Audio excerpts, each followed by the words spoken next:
அதிக மாசம் என்று அழைக்கப்படும் புருஷோத்தம மாதத்தின் 9ஆம் அத்தியாயமான 9ஆம் நாள் கதை இனிதே துவங்குகிறது. கடல் கொந்தளித்து கொண்டிருந்தது. திடீரென அதிலிருந்து ஒரு பேரழகி தோன்றினாள். அவளது ஒப்பற்ற அழகும் இளமையும் நற்குணங்களும் சுற்றிலும் பரவின. அவளது உடல் பளிங்கு போல் ஒளிர்ந்தது. அவளது வசீகரமான புன்னகை துறவிகளையும் நெகிழச் செய்யும் ஆற்றல் கொண்டிருந்தது. அமிர்தம் அருந்தாமலேயே அவளது வருகை தேவர்களுக்கும் அசுரர்களுக்கும் புத்துணர்வு ஊட்டியது. அவளை தழுவ விரும்பாதவர் எவரும் அங்கு இருக்கவில்லை. ஆனால் அந்த தேவியின் விழிகள் வேறு யாரையோ தேடிக்கொண்டிருந்தன. அந்த பெண் யார்? அவளது தவிக்கும் விழிகள் யாரை தேடிக்கொண்டிருந்தன? இந்த அதிக மாதத்தில் ஸ்ரீமத் பாகவதத்தில் வரும் சமுத்திர மந்தனம் என்று அழைக்கப்படும் திருப்பார்கடலை கடைதல் என்னும் தலைப்பு கொண்ட அத்தியாயமானதை நாம் செவிமடுக்கலாம். இன்றைய கதையில் விஷமானது சிவனாரால் நீங்கியதால் தேவர்களும் அசுரர்களும் நிம்மதி அடைந்தனர். மேலும் அவர்கள் மிகுந்த உற்சாகத்துடன் மீண்டும் திருப்பார்கடலை கடைந்தனர். சிறிது நேரத்திற்கு பின்னர் சுரபி பசு திருப்பார்கடலிலிருந்து வெளிப்பட்டது. காணுங்கள், பசுக்கள் முனிவர்களுக்கும் துறவிகளுக்கும் மிகவும் முக்கியமானவை. ஏனெனில் அவை அவர்களின் வாழ்வாதாரத்திற்கும் யாகங்கள் செய்வதற்கும் தேவையான பால் மற்றும் நெய் போன்ற விலைமதிப்பற்ற வளங்களை வழங்குகின்றன. எனவே இந்த சுரபி பசு முனிவர்களுக்கு வழங்கப்பட்டது. சுரபி பசுவின் பின்னர் உச்சைஸ்ரவஸ் என்ற குதிரை கடல் அலைகளிலிருந்து வெளிப்பட்டது. அதன் நிறம் சந்திரனைப் போல வெண்மையாக இருந்தது. அதை கண்ட பலி மகாராஜா அதனை வினவினார். தேவர்களின் அரசனான தேவேந்திரன் நாராயணனின் வார்த்தைகளை நினைவு கூர்ந்தார். எனவே தாமதமின்றி அவர் அந்த குதிரையினை பலி மகாராஜாவிற்கு கொடுத்தார். உச்சைஸ்ரவத்திற்கு பின்னர் மந்தத்திலிருந்து ஐராவதம் எனும் யானை வெளிப்பட்டது. அதுவும் வெண்மை நிறத்தில் இருந்தது. அதற்கு 4 தந்தங்கள் இருந்தன. ஐராவதத்துடன் 8 திசைகளையும் காக்கும் யானைகளான 8 திக்கஜர்களும் தோன்றினர். அவர்களுடன் 8 பெண் யானைகளும் வந்தன. திருப்பார்கடலிலிருந்து கௌஸ்துப மணியும் பத்மராக மணியும் தோன்றின. பகவான் ஸ்ரீஹரி அவர்களை தன் மார்பில் தாங்கியிருந்தார். அடுத்து ஒவ்வொருவரின் ஆசைகளையும் நிறைவேற்றும் மரமான பாரிஜாத மரம் தோன்றியது. தேவர்களின் அரசனான தேவேந்திரன் இதை ஸ்வர்க்கத்தில் பிரதிஷ்டை செய்தான். பின்னர் கவர்ச்சிகரமான ஆடைகளாலும் அழகான கோலங்களாலும் அலங்கரிக்கப்பட்ட எண்ணற்ற அப்சர பெண்கள் தோன்றினர். சொர்க்கவாசிகள் அவளது காட்சியால் வசீகரிக்கப்பட்டனர். பின்னர் காலம் வந்தது. இந்த மாபெரும் மந்தத்திலிருந்து லக்ஷ்மி தேவியின் அவதாரமான ஸ்ரீமதி ரமாதேவி தோன்றினாள். அவரது ஒளியும் அவரது உடலின் ஒளியும் இணைந்து மாமர மலையை தாக்கும் மின்னலுக்கு நிகராக இருந்தது. அவளது அழகு, இளமை மற்றும் நற்குணங்களை கண்டு அங்கிருந்த தேவர்கள், அசுரர்கள், மனிதர்கள் அனைவரும் அவளை அடைய ஏங்கினர். தேவேந்திரன் அவளுக்காக ஓர் இருக்கையை கொண்டு வந்தான். அனைத்து நதிகளும் தங்கள் நீரை பானைகளில் கொண்டு வந்தன. பூமி தேவி அவளது அபிஷேகத்திற்காக மூலிகைகளையும் காணிக்கைகளையும் கொண்டு வந்தாள். பசுக்கள் அவளுக்கு பஞ்சகவ்யம் செய்தன. பின்னர் அனைவரும் அன்னை லக்ஷ்மி தேவிக்கு அபிஷேகம் செய்தனர்.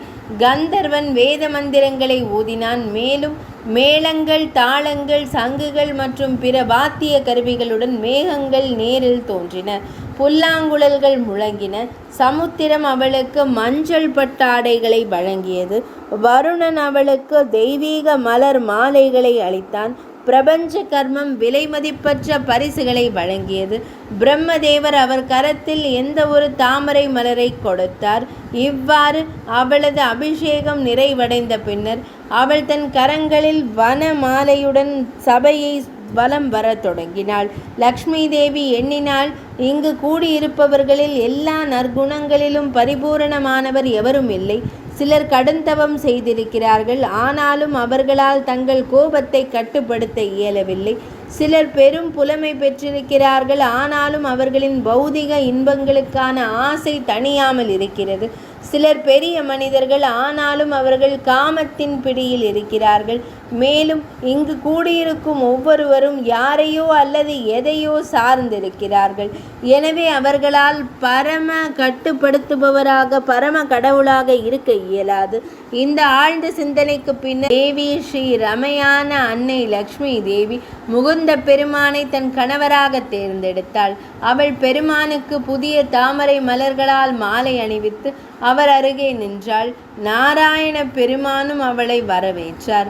இந்த மங்களகரமான தருணத்தை கொண்டாட அனைத்து கந்தர்வர்களும் அவர்களது மனைவியரும் பல்வேறு இசைக்கருவிகளை வாசிக்கவும் பாடவும் தொடங்கினர். தேவர்கள் மலர்களை பொழிந்தனர். முனிவர்கள் சடங்கு மந்திரங்களை உச்சரித்தனர். இவ்வாறு திருப்பார்கடலை கடைந்த மதுவில் நாராயண பெருமானுக்கும் ஸ்ரீமதி லக்ஷ்மி தேவிக்கும் திருமணம் கோலாகலமாக நடைபெற்றது. திருப்பார்கடலை கடைதல் மீண்டும் தொடங்கியது. இந்த முறை அதிலிருந்து என்ன வெளிவந்தது என்பது தங்களுக்கு தெரியும். இந்த முறை மதுப்பிரியர்களை அடக்கும் தாமரைக்கண் தேவியான வாருணி தோன்றினாள். பெருமானின் அனுமதியுடன் அசுரர்கள் அவளை ஏற்றுக்கொண்டனர். கடைதல் மீண்டும் தொடங்கியது. இறுதியாக காத்திருப்பு நேரம் முடிந்தது. கடலின் உயர்ந்த அலைகளிலிருந்து ஒரு தெய்வீக உருவம் வெளிப்பட்டது. அவரது கரங்கள் அளவற்ற வலிமையுடன் இருந்தன. அவரது கழுத்தில் சங்கம் போன்ற 3 கோடுகள் குறிக்கப்பட்டிருந்தன. அந்த காடு முழுவதும் இளமை நிறைந்திருந்தது. மேலும் அவரது ஒளிமயமான திருமேனி தெய்வீக ஆடைகளால் அலங்கரிக்கப்பட்டிருந்தது. அவர் மஞ்சள் நிற ஆடைகளை அணிந்து ஒரு தங்க கலசத்தை ஏந்தியிருந்தார். அந்த தெய்வீக பிறை பகவான் ஸ்ரீ மகாவிஷ்ணுவின் அவதாரமும் ஆயுர்வேதத்தின் மூல தோற்றுவிப்பாளருமான தன்வந்திரி பகவான் ஆவார்.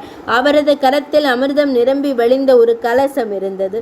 இப்போது அசுரர்கள் தன்வந்திரி பகவானையும் அந்த அமிர்த கலசத்தையும் கண்டவுடன் தங்கள் வரம்புகளை எல்லாம் மீறினர்.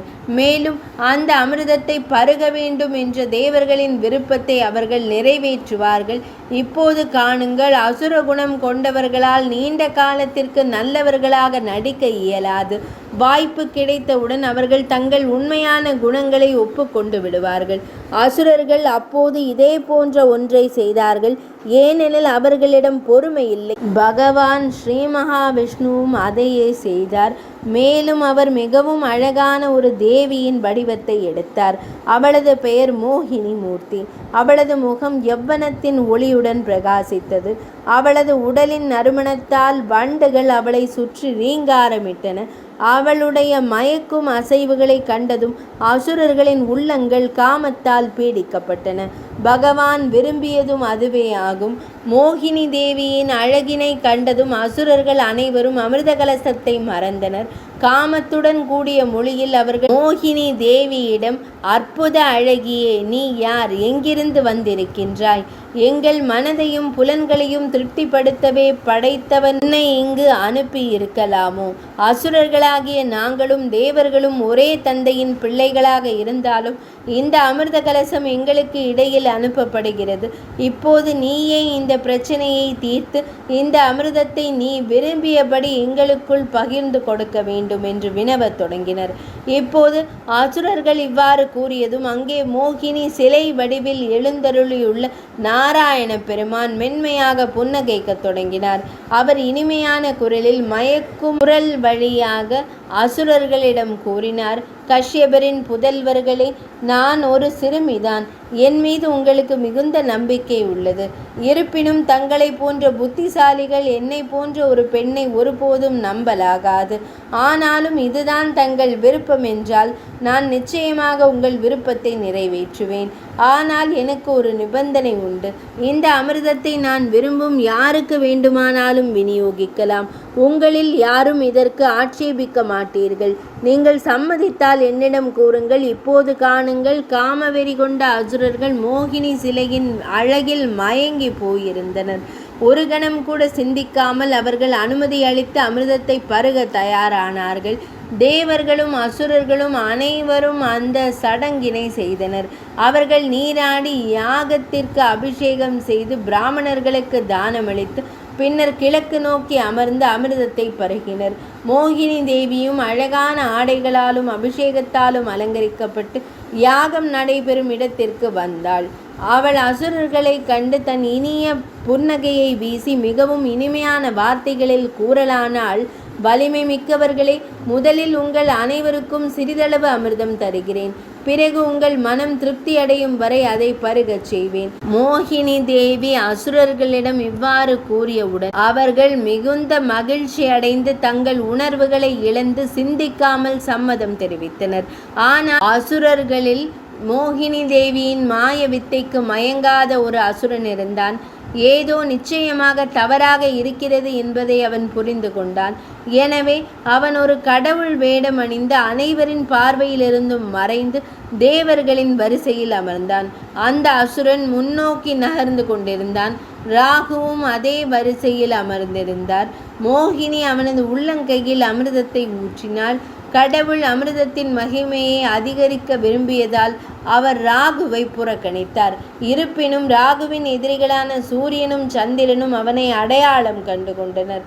அவர்கள் துறந்த பகவானுக்கு தகவல் தெரிவித்தனர்.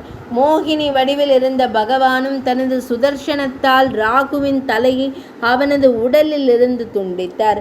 இருப்பினும் அதற்குள் அமிர்த துளிகள் ராகுவின் கழுத்தை அடைந்திருந்தன. அதனால் அவனது தலை அழியவில்லை, ஆனால் அவனது உடல் அழிந்தது. அன்றிலிருந்து பிரம்மதேவர் ராகுவை ஒரு கிரகத்தின் நிலைக்கு உயர்த்தினார். மேலும் ஒவ்வொரு பௌர்ணமி மற்றும் அமாவாசையின் போதும் அவன் சூரியனையும் சந்திரனையும் விழுங்க முயற்சிக்கிறான். தேவர்கள் அனைவரும் அமிர்தத்தை பருகிய பின் கடவுள் தனது உண்மையான வடிவத்தை அவர்களுக்கு வெளிப்படுத்தினார். அசுரர்களின் நிலைமையை உணர்ந்த போது அவர்கள் கடும் கோபமடைந்து போருக்கு தயாரானார்கள். தேவர்களுக்கும் அசுரர்களுக்கும் இடையே ஒரு உக்கிரமான போர் மூண்டது. அதுவரை யாரும் கற்பனை செய்திராத ஒரு போர் அது. தேவர்கள் இப்போது அமிர்தத்தை பருகியதால் அவர்கள் சக்தி பெற்றனர். எனவே இந்த போரில் அசுரர்கள் தோற்கடிக்கப்பட்டது இயல்பானதே. அதிக மாசமான புருஷோத்தம மாதத்தின் 9ஆம் அத்தியாயமான 9ஆம் நாள் கதை இனிதே நிறைவடைந்தது.